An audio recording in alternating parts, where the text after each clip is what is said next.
Chemical hair டைக்கு bye சொல்லிட்டு natural hair டைக்கு ஹை சொல்லுங்க. அமோனியா சல்ஃபேட் பிபிடி இல்லாமல் தயாரிக்கப்பட்ட ஜிகே நேச்சுரல்ஸோட நேச்சுரல் பிளாக் ஹேர் டை. இவரே ஸ்டார்ட் பண்ணி விட்டுருவாரு. இவரே வந்து ஈரானின் பேச்சுக்கு இணங்கி விட்டது, அடிபணிந்தது. இப்போ சொன்னார்ல, இந்தியா வந்து நான் சொன்னதுக்கு எல்லாத்துக்கும் ஏற்றுக்கிட்டாங்க. ஏங்க ப்ளூ பிரிண்டே வரல, இன்னும் வந்து நம்ம என்னத்தை ஒத்துக்கிட்டோம், அவங்க என்னத்தை ஒத்துக்கிட்டாங்க, கையெழுத்தே இடலை. அதுக்குள்ளே இந்தியா ஒத்துக்குச்சுன்னு இவர் எப்படி சொல்கிறாரு? எதை வச்சு சொல்கிறாரு? அவரை பொறுத்த வரைக்கும் ஏதோ ஒரு இடத்துல அவர் வந்து ப்ரெஷரை அப்ளை பண்ணிட்டு இருந்தா, ஒரு பிரச்சனையை உருவாக்கிட்டு இருந்தா தான் அவரோட முக்கியத்துவம். அவராக ஒரு படத்தை சொல்லுவாருங்க, இவர் முதல்வன்ல தான் நினைக்கிறேன், இவரா குண்டு வைப்பாரா, இவரா குண்டு எடுப்பாரா, அது மாதிரி இவரா வம்ப வலிப்பாரு, இவரே வந்து நான் வம்ப தீர்த்து வச்சேன்னு சொல்லுவார். நான் ஏற்கனவே சொன்னேன், ஐரோப்பிய நாடுகள் கூட நம்ம போட்ட ஒப்பந்தத்தை வந்து அமெரிக்காவுக்கு நம்ம கொடுத்த ஒரு ஷாக்காக பார்க்கக்கூடாது. அதாவது அதுக்கு ஈடு இது அப்படின்னு நம்ம எடுத்துக்கூடாது. யூரோப் தான் இந்தியாவை நாடி வந்தது, இந்தியா யூரோவை நாடி போல. அடிப்படையை புரிஞ்சுக்குவோம். இப்போ ட்ரம்ப் தான் இந்தியாவை நாடி வந்தார், இந்தியா அவரை நாடி போல. 3 விஷயங்கள் இதுல உண்மை. இந்தியா சொல்றது 18% என்பது நமக்கு கொடுக்கக்கூடிய டாரிஃப். 2வது, இந்தியா யாரிடமிருந்து எண்ணெய் வாங்க போகிறது என்பது இந்தியாவின் முடிவாகத்தான் இருக்கும். 3வது, இந்தியாவின் வேளாண் துறை, இந்த துறை சார்ந்த விஷயங்கள்ல அமெரிக்காவுக்கு எந்த விதத்திலையும் மூக்க நுழைக்க இடம் கொடுக்க மாட்டாது. நமக்கும் ரஷ்யாவுக்கும் ஒரு மோதலை தூண்டி விடுறதுக்கான ஒரு புள்ளியாக தான் இதை ட்ரம்ப் பண்ணிட்டு இருக்காரு. இல்ல அது மோதல் வரத்துக்கூட வாய்ப்பே இல்லை. ஏன்னா அந்த முயற்சியில ட்ரம்ப் ஈடுபடுறாருன்னு கேட்குறேன். ட்ரம்ப்போட வார்த்தைகளை புட்டினும் சீரியஸா எடுத்துக்க மாட்டாரு, மோடியும் சீரியஸா எடுத்துக்க மாட்டாரு. இவர் ஈரான் மேல போய் போர் தொடுத்துட்டு அங்க போயிட்டு வம்பு கழிச்சுட்டு உட்காந்துருக்காரு. யார் நம்பி ஈராக் கிட்ட போய் ஆயில் வாங்க முடியும்? ஸ்ட்ரெயிட்ஸ் ஆஃப் ஹார்மூஸ் வந்து பிளாக் ஆயிடுச்சு, வரக்கூடிய எண்ணெய் கப்பல்கள் வர முடியாமல் போயிடுச்சு. அப்போ யார்கிட்ட போய் எண்ணெய் வாங்குறது? நம்பாத சூழல் ஒரு பக்கம் இருக்கு, இன்னொரு பக்கம் வெறுப்பு வரலையா? ஏன்னா உலக நாடு எல்லாரோடவும் சண்டையில் இருக்காரு. வரி இது ஓகே, இப்போ திடீர்னு போன்ற அடிப்படையில் பிரம்மாண்டமா எந்த போரையும் வந்து முழு நேர போரா மாத்துறதுக்கு தைரியமும் இல்லை. அது இல்லாமல் எதுக்கு ஈரானோட இந்த வம்புன்னு கேட்குறேன். இவருக்கு அவங்களுக்கு சார், அவர் ஏதோ ஒரு சிச்சுவேஷனை கிரியேட் பண்ணிட்டு தான் அவர் லைம் லைட்லேயே இருக்கணும். சரி, ட்ரம்ப்புக்கு வந்து அவங்களோட மெரைன்ஸை போய் இறக்கி ஈராக்கில் போய் அடி வாங்கின மாதிரி, இல்லை ஆப்கானிஸ்தானில் போய் அடி வாங்கி செவப்பெட்டிகளோட சென்ற மாதிரி, அமெரிக்க இராணுவ வீரர்கள் செவப்பெட்டிகள், அது மாதிரி இவருக்கு தயாரா?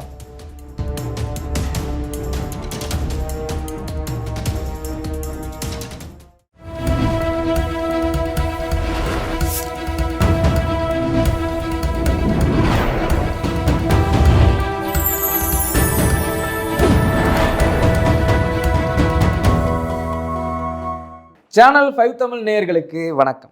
இந்த நேர்காணலில் நம்மோடு இணைந்திருப்பவர் டிஃபென்ஸ் அனாலிஸ்ட் திரு நிரஞ்சன் அவர்கள். வாருங்கள், அவரோடு பேசுவோம். சார் வணக்கம். வணக்கம். ஜெயஹிந்த். ஜெயஹிந்த் சார். சார், இப்போது நம்ம இந்தியாவுக்கும் அமெரிக்காவுக்கும் மிகப்பெரிய ஒரு இது இருந்தது. அந்த வர்த்தகத்தில் வரி விதிச்சுட்டே இருந்தாங்க.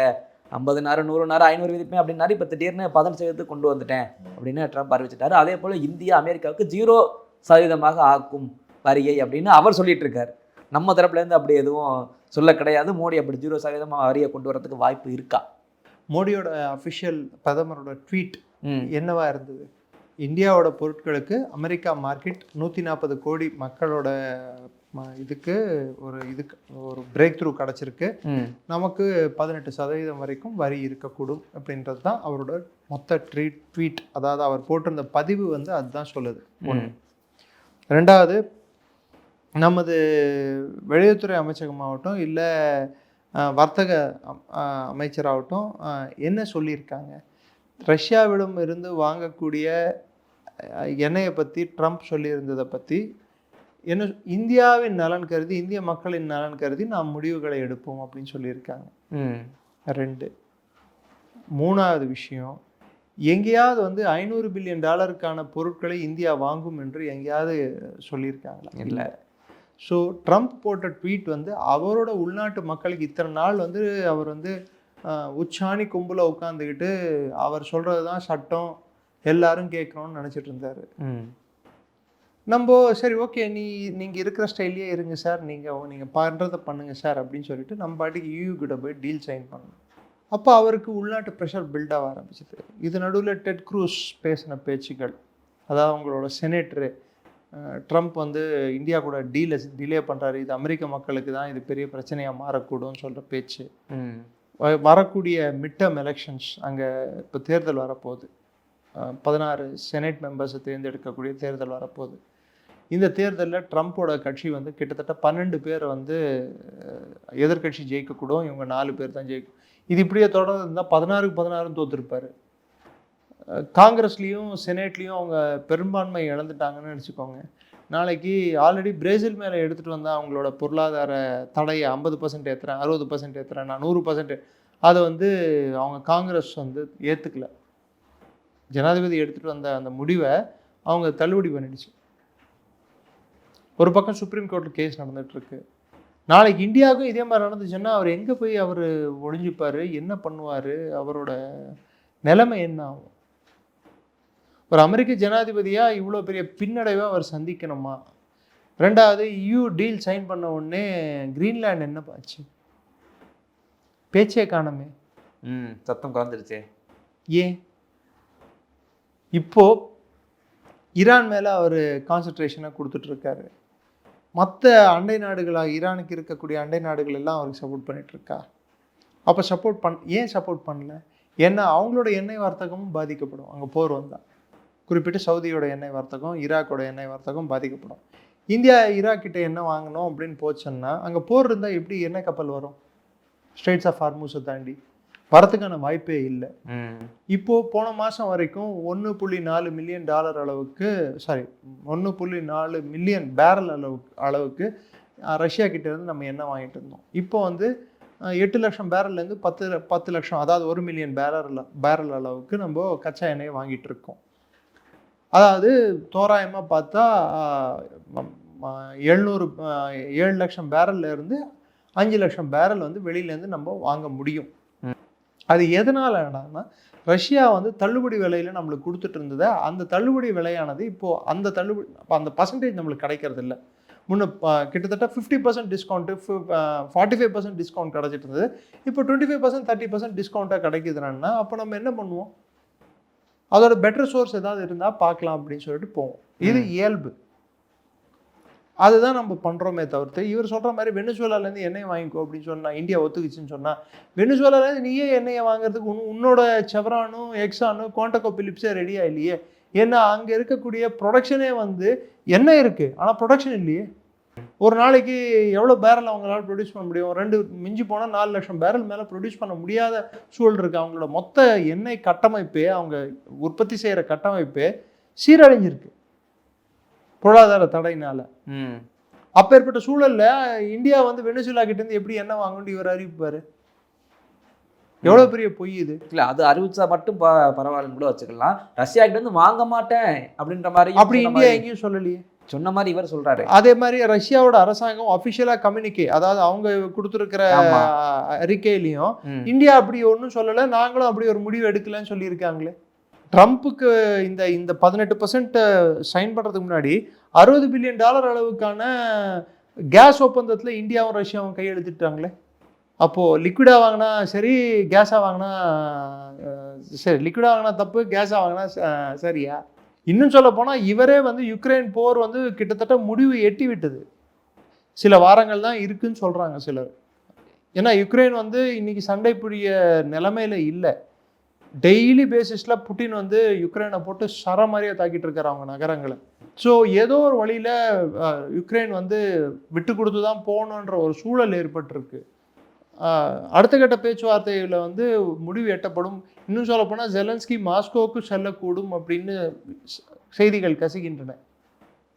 ஸோ இந்த சூழலில் போரே நின்று போச்சுன்னா அதுக்கப்புறம் ரஷ்யா கிட்ட என்ன வாங்கினா இவருக்கு என்ன பிரச்சனை, வாங்காட்டி என்ன பிரச்சனை? ஆமாம், போர் நடக்குது, என்ன வாங்காத. போர் நின்றுடுச்சுன்னா என்ன வாங்குறது வாங்காது யாரோட இஷ்டம்? அது நம்ம இஷ்டம். ஸோ இவர் எப்படி இவங்க கிட்ட என்ன வாங்குவோன்னு எப்படி சொல்ல முடியும்? ஸோ இது எல்லாம் நம்ம அடிப்படை எதில் இப்படி எடுத்து பார்க்குறோம்டா, அவர் அமெரிக்காவோட உள்நாட்டு மக்களுக்காக அவர் ஏதோ சாதிச்சிட்டதாகவும் இந்தியாவை அடிபணிஞ்சிட்டதாகவும் இந்தியா அவரோட பேச்சுக்கு தலையாட்டுற பொம்மையாக மாறிட்டதாகவும் காட்டிக்கணுன்ற ஒரு ஒரு பிம்பத்தை ஏற்படுத்த அவர் ட்ரை பண்ணிட்டு இருக்கார்.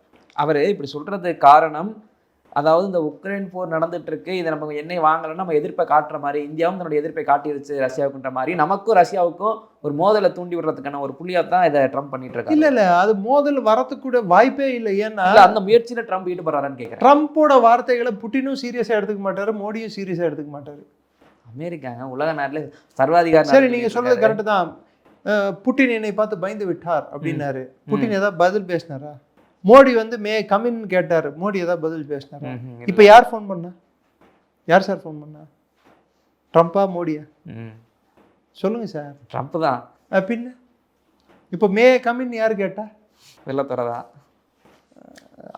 ஸோ அவரை பொறுத்த வரைக்கும் அவர் வந்து அவரோட ஆடியன்ஸ், அவரோட ஓட் பேஸ்க்கு, அமெரிக்கர்களுக்கு அவர் காட்டிக்கொள்வது அவர் ஜெயிச்சதாகவும் அவர் பலசாலியாகவும் அவரோட இந்த வரிப்போரானது வந்து அமெரிக்கர்களுக்கு சாதகமாக இருக்கிறதாகவும் காட்டிக்க வேண்டிய ஒரு கட்டாயம் அவருக்கு இருக்கு. இல்லைன்னு நினச்சிக்கோங்க, இந்த வரிப்போரே வந்து வீணா போயிடுச்சு, இதை வச்சு நீ வந்து உலகத்தை ஆட்டி படைக்க முடியாது. பர்ச்சேசிங் பவர் பேரிட்டியில், ஜிடிபி வைஸ் பர்ச்சேசிங் பவர் பேரிட்டியில் இந்தியா வந்து இன்னைக்கு வந்து உலகத்தில் முதலிடத்துல இருக்குது. அமெரிக்காவையே மிஞ்சி விட்டது. இன்னைக்கு வாங்கக்கூடிய தன்மை கொண்ட நாடாக இந்தியா வந்து வளர்ந்துருக்கு. என்ன பொருள் வேணாலும் நம்மளால வாங்க முடியும். அமெரிக்காவில் முதல்ல மக்கள் தொகை இருந்தால் தானே வாங்கிறதுக்கு. ஸோ ரெண்டாவது, $500 பில்லியன் அளவுக்கு இந்தியா வந்து பொருட்களை வாங்கும். எப்படி வாங்கும்? எங்கே சொல்லியிருக்காங்க இந்தியா? சரி, நீங்கள் சொல்லியிருக்கீங்க 18% ஸ்லாப். ஓகே, 18% ஸ்லாப்ல எந்தெந்த பொருட்கள் வந்து 5%ல வரும், 10%ல வரும், 12%ல வரும், 14%ல வரும், 18%. 18%ன்றது உச்ச வரம்பு. அது கீழே 0 டேரிஃபும் இருக்கலாம், 5% இருக்கலாம். இப்போ நம்ம ஜிஎஸ்டி இருக்கு, பல பொருட்கள் 0 டேரிஃப்ல வருது, சில பொருட்கள் 5%ல வருது, சில பொருட்கள் 10%ல வருது. இப்படி பல டேரிஃப் இது ரேஞ்ச் இருக்குல்ல. இந்த வரியானது எந்த வரிக்குள்ள அடக்கும், எந்தெந்த பொருட்கள் எவ்வளோ வரி வரப்போகுதுன்னு சொல்லிட்டு இன்னும் ப்ளூ பிரிண்டே வரலையே. ஏன் சார், குழந்தை பிறக்கிறதுக்கு முன்னாடி குழந்தை அது ஆண் குழந்தையா பெண் குழந்தையா தெரியாமலேயே அந்த குழந்தைக்கு பேர் இது, அந்த குழந்தை இதுதான் படிக்கும், அந்த குழந்தை இந்த பள்ளிக்கூடம் தான் போவோம், அந்த குழந்தை இப்படி தான் ட்ரெஸ்ஸு போடும் அப்படின்னு எல்லாத்தையும் நம்மளே முடிவு எடுத்துட்டா எப்படி? Let the fine print come. அந்த ஃபைன் பிரிண்ட் யாருக்கு கொடுக்கணும்? பியூஷ் கோயல் அவர்களும் ஹவர்ட் லுட்னிக் அவங்களோட காமர்ஸ் செக்ரட்டரி, இவங்க 2 பேரும் வந்து அதிகாரப்பூர்வமாக 2 பேரும் உடன்படிக்கையில் கையெழுத்து இட்டா, சைன் பண்ணி இந்த பார் அப்படின்னு சொல்லி காட்டினா, அந்த டாக்குமெண்ட் வெளியே ரிலீஸ் ஆச்சுன்னா அன்னைக்கு இது முடிவுக்கு வந்ததுன்னு சொல்லிட்டு அர்த்தம். அது வரைக்கும் இப்போ நம்ம எடுத்துக்கொள்ள வேண்டிய ஒரே ஒரு மைய பொருள், நம்மளோட வரி சதவீதம் 18. இந்தியா அமெரிக்காவிடமிருந்து அவர்கள் நினைத்தபடி GM சீட்ஸ், அதாவது ஜெனட்டிக்கலி மாடிஃபைடு விதைகளை வந்து வாங்காது. டைரி ப்ராடக்ட்ஸ், பால், நான் வெஜிடேரியன் பால், இதெல்லாம் வாங்காது. இங்க இருக்கும் விவசாயம் வேளாண் மக்களுக்கு வந்து எதிரான போக்கை கடைபிடிக்காது. ஆனா இது எல்லாமே வாங்கும்ன்ற ஒரு இதுல தானே ட்ரம்ப் நம்பிக்கையில பேசிட்டு இருக்க மாதிரி தெரியுது. அவர் சொல்றாரு, சார் இந்தியன் கவர்மெண்ட் சொல்லியிருக்கா, ஃபைன் பிரிண்ட் வந்திருக்கா, ஒன்று மாத்திரம் தான் முடிவு. அதுதான் நான் ஃபர்ஸ்ட்ல சொல்றேன், ஒன்று முடிவாக இருக்கு. அது என்னடான்னா வரி எவ்வளோ விகிதம்னு சொல்லிட்டு. மற்ற ஏதாவது முடிவுக்கு வந்திருக்கா? இந்திய அரசோட ஸ்டேட்மெண்ட்டை பார்த்தீங்களா? நாங்கள் வேளாண் சார்ந்த விஷயங்களையும், பால் வளத்தை சார்ந்த விஷயத்திலையும், மீன் உற்பத்தி சார்ந்த விஷயத்திலையும் இங்க இருக்கக்கூடிய மக்களுக்கு, என் மக்களுக்கு எதிரான போக்கை இந்த அரசாங்கம் கடைபிடிக்க மாட்டாது. ஒன்று. ஆமா, இந்திய மக்களின் நலன் கருதி இந்தியா யாரிடமிருந்து எண்ணெய் வாங்கும் என்ற முடிவை எடுக்கும். 2. ட்ரம்ப் சொன்ன 2 விஷயத்துக்கான பதில்கள் இதுலயே அடங்கிடுச்சா? வேற என்ன பதில் எதிர்பார்க்க? அந்த நம்பிக்கையில தான் ரஷ்யாவும் ஒரு அறிக்கை விட்டது. அந்த நம்பிக்கையில் ரஷ்யா அறிக்கை விட்டுருக்கு. இவர் ஈரான் மேல போய் போர் தொடுத்துட்டு அங்க போயிட்டு வம்பு கழிச்சிட்டு உட்காந்துருக்காரு. யார் நம்பி ஈராக் கிட்ட போய் ஆயில் வாங்க முடியும்? ஸ்ட்ரெய்ட்ஸ் ஆஃப் ஹார்மூஸ் வந்து பிளாக் ஆயிடுச்சு, வரக்கூடிய எண்ணெய் கப்பல்கள் வர முடியாமல் போயிடுச்சு. அப்போ யார்கிட்ட போய் எண்ணெய் வாங்குறது? திரும்ப ரஷ்யா கிட்ட தானே போய் ஆகணும். சரி, ஒருவேளை யுக்ரைன் ரஷ்யா போரே நிறுத்தத்துக்கு வந்துருச்சு, அப்புறம் எந்த காரணத்தை கொண்டு ரஷ்யா கிட்ட இருந்து எண்ணெய் வாங்காதுன்னு சொல்ல முடியும்? அதனால்தான் எந்த நாடுகள் மீது தடை இல்லையோ அந்த நாடுகளிடமிருந்து இந்தியா எண்ணெய் வாங்கும் அப்படின்னு சொல்லியிருக்காங்க. இதுவரைக்கும் அதிகாரப்பூர்வமாக யுஎன்ல ரஷ்யா மீது எண்ணெய் வாங்குவதற்கு தடை இல்லை. ட்ரம்ப்போட பிரச்சனை நான் ஏற்கனவே சொன்னது போல எண்ணெய் வாங்குவதல்ல, யாரிடம் வாங்குறது? யாரிடம் வாங்குறது, எந்த பணத்தில் வாங்குறது, டாலரில் வாங்குறதா இல்லை ரூபிளில் வாங்குறதான்னு சொல்லிட்டு சொன்னேன்ல, வாங்குறது நம்ம ரூபிளில் வாங்கிட்டு சுத்திகரித்து அது அமெரிக்காவே விற்கும்போது டாலரில் விற்றுட்ருக்கோம். இப்போ என்ன பண்ணோம், டாலர் பாண்டியே விற்றுட்டோம். ஸோ அப்போ என்ன ஆகுதுன்னா, அமெரிக்காவோட கடன் வந்து நாளுக்கு நாள் அதிகரிச்சுக்கிட்டே போயிட்டுருக்கு. $38 ட்ரில்லியன் இன்னைக்கு அமெரிக்கா கடனில் இருக்குது. அவங்களோட பொருளாதாரம் 27-28 ட்ரில்லியன் டாலர்னா கடன் வந்து $38 ட்ரில்லியன். உலகம் அவங்களோட நோட்டை வந்து வாங்குன்னு சொல்கிற ஒரே நம்பிக்கையில் அவங்க இதெல்லாம் பண்ணிட்டு இருந்தாங்க. இன்னைக்கு EU இந்தியா கூட டீல் சைன் பண்ணியிருக்கு. நெக்ஸ்ட் சைனா கிட்டேயும் போய் டீல் பேசுவார் அவர். அதை பற்றியெல்லாம் அவர் ஒரு நல்ல பொலிட்டீஷியன் அந்த விஷயத்தில். நானா சொன்னேன் அது அப்போ அது நல்ல வாய், இது வேற வாய் அப்படின்னு சொல்லிட்டு. ரெண்டாவது, பொலிட்டீஷியனுக்கு இருக்க வேண்டிய நல்ல தன்மை என்னன்னா திக் ஸ்கின். எவ்வளோ திட்டினாலும் தாங்கிப்பான் அப்படின்வாங்க பார்த்தீங்களா, அந்த ஸ்கின் அது ட்ரம்ப்புக்கு இருக்கு. ரெண்டாவது, தற்புகழ்ச்சி.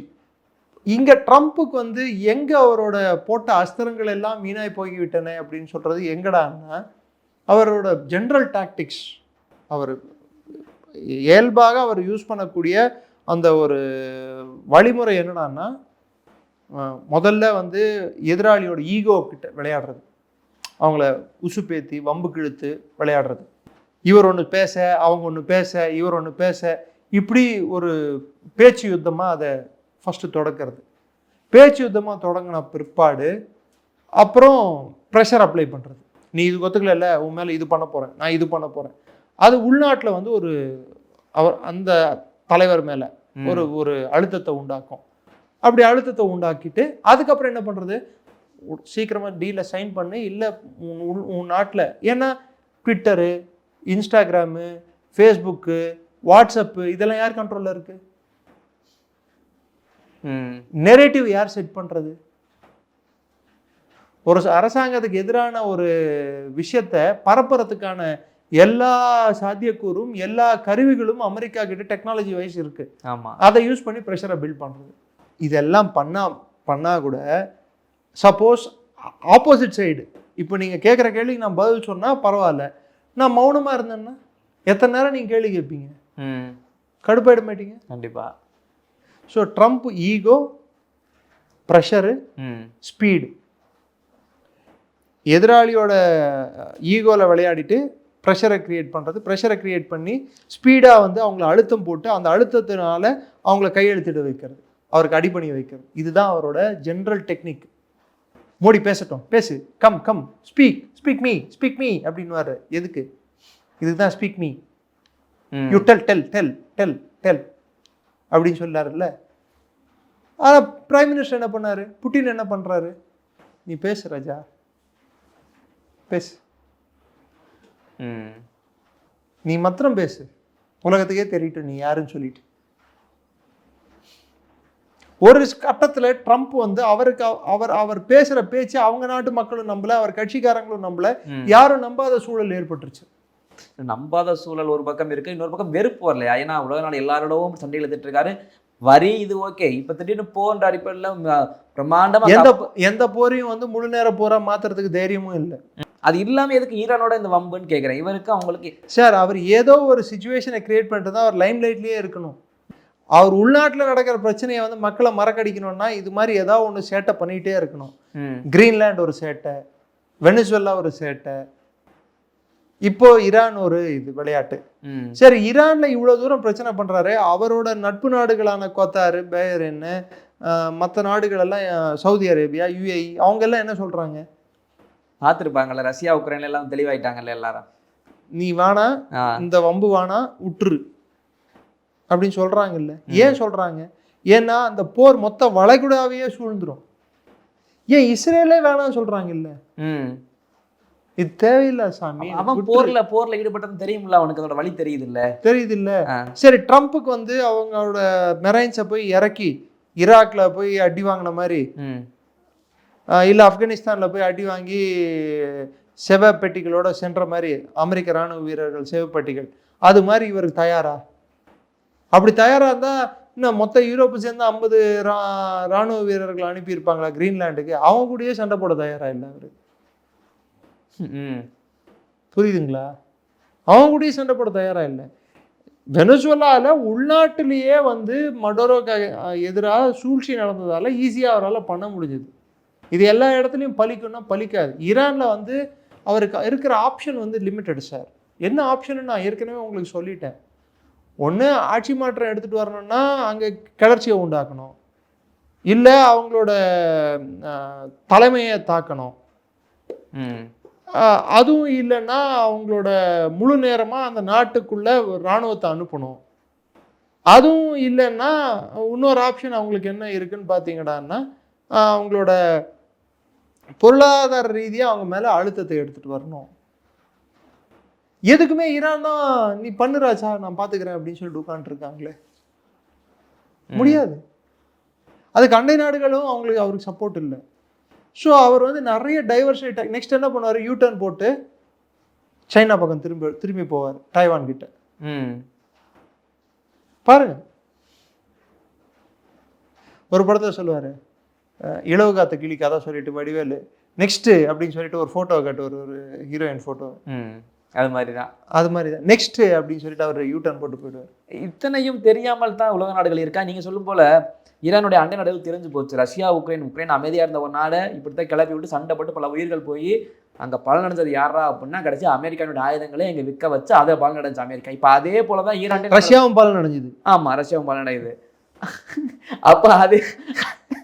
அப்போ அதே போல தான் ஈரானையும் இவங்க வச்சு நம்மளை வச்சு கேம் ஆட பார்க்குறாங்கன்னு அண்டை நாடுகள் புரிஞ்சுக்கிச்சு. ஆனால் இது ட்ரம்புக்கு இன்னும் புரியலை.